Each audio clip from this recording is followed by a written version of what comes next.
अस्सलामुअलैकुम, मैं हूं साइमा खान। नाजरीन, जिसका था इंतज़ार वो खबर फाइनली सामने आ चुकी है। जी हाँ, बिल्कुल, साबिक वज़ीर आज़म इमरान खान साहब तोशा खाना केस में उनकी सज़ा मौतल हो चुकी है। लेकिन इस खबर को डिटेल में समझने की ज़रूरत है कि तोशा खाना केस की सज़ा मौतल हुई है, लेकिन तोशा खाना केस चलता रहेगा अदालत में। लेकिन फ़िलहाल तोशा खाना केस की सज़ा मौतल हो चुकी है खान साहब की, और उनको मज़ीद इस सिलसिले में, इस केस के सिलसिले में जेल में रहने की जरूरत नहीं है। लेकिन अगर बात की जाए 5 साल नाअहल वाला मामला, क्योंकि ये कहा गया था कि 5 साल के लिए खान साहब नाअहल कर दिए गए हैं, वो इलेक्शन नहीं लड़ सकते हैं, तो ये मामला अभी मौजूद है। आज नहीं तो कल, कभी ना कभी 3 महीने बाद इलेक्शंस होने हैं।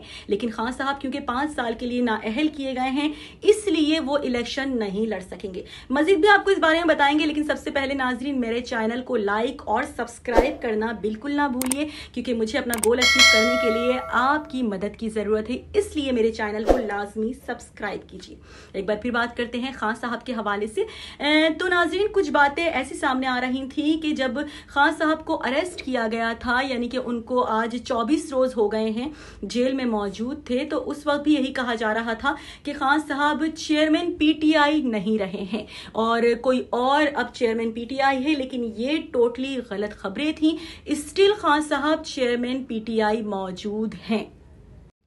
लेकिन आज खान साहब के हक में फैसला आने के बाद ये कहा जा रहा है कि वो जेल में नहीं रहेंगे, लेकिन स्टिल वो जेल में मौजूद हैं, क्योंकि 30 तक, यानी कि कल तक की तारीख तक, वो 30 अगस्त तक जुडिशल रिमांड पर हैं। इसलिए खान साहब मजीद 1 रोज जेल में मौजूद रहेंगे और उसके बाद भी 9 मजीद केसेस खान साहब के ऊपर मौजूद हैं। तो यही कहा जा रहा है कि जो खान साहब की वकला की टीम है, उन्होंने कुछ प्रोसेस आगे बढ़ाया है और यही कहा जा रहा है कि किसी ना किसी तरीके से उन तमाम केसेस में खान साहब को रिलीफ दिलवाया जाए, और इसमें किस हद तक वो कामयाब होंगे ये देखना अभी बाकी है। लेकिन इस वक्त खान साहब के ऊपर ये भी कहा जा रहा था, जब 12 साढ़े 12 बजे के नजदीक दिन में खान साहब की रिहाई का एक बात वायरल थी कि उनको रिहा कर दिया जाएगा, तो साइफर का मामला भी जेर बहस आया कि साइफर में उनको दोबारा से अरेस्ट कर लिया जाएगा। बहरहाल इस तरह की बहुत सारी बातें सामने आ रही हैं, क्योंकि खान साहब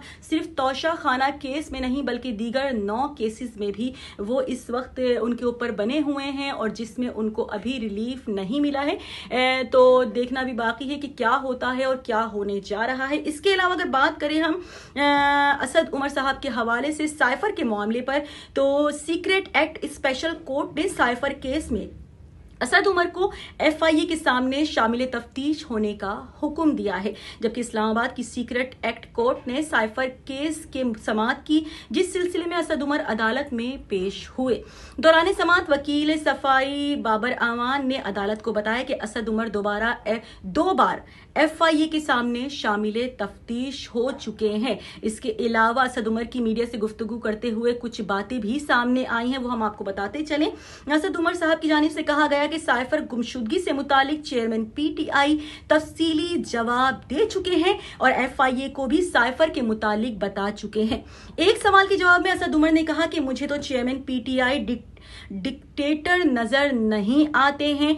उन्होंने कहा कि इमरान खान से हमारे वाइस चेयरमैन को नहीं मिलने दिया जा रहा है, सिर्फ वकला को मिलने की इजाजत मौजूद है। ये तमाम तर बातें असद उमर साहब की जानिब से की गई है। इसके अलावा आज कुछ बात कर लेते हैं ईमान मजारी के हवाले से। शीरी मजारी की साहबजादी ईमान मजारी, जो इस वक्त पुलिस की तहवील में है। ईमान मजारी के कुछ अगर हम बताएं आपको केस के हवाले से, तो ईमान मजारी के खिलाफ थाना बाराकहू में दर्ज मुकदमे की समाअत इंसदात दहशतगर्दी अदालत के जज अबुल हसनात मोहम्मद जुल्करनैन ने की। दौरान समाअत प्रोसिक्यूटर ने कहा कि ईमान मजारी पर लोगों से रकम जमा करने और रियासत मुखालिफ सरगर्मियों के लिए इस्तेमाल करने का इल्जाम मौजूद है। तफ्तीश के लिए जिस्मानी रिमांड दिया जाए ये कहा जा रहा है, जबकि मुलजिमा के कब्जे से हम ये बात नहीं कर रहे हैं, ये टोटली सामने से बातें आ रही हैं। उनको मुलजिमा कहा जा रहा है कि मुलजिमा के कब्जे से रकम बरामद करनी है और शरीक मुलजिमान तक पहुंचना है।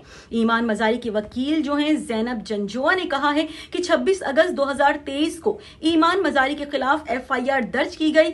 26 अगस्त को ईमान मजारी जेल में थी, उनकी जमानत दरख्वास्त पर समाअत होना थी।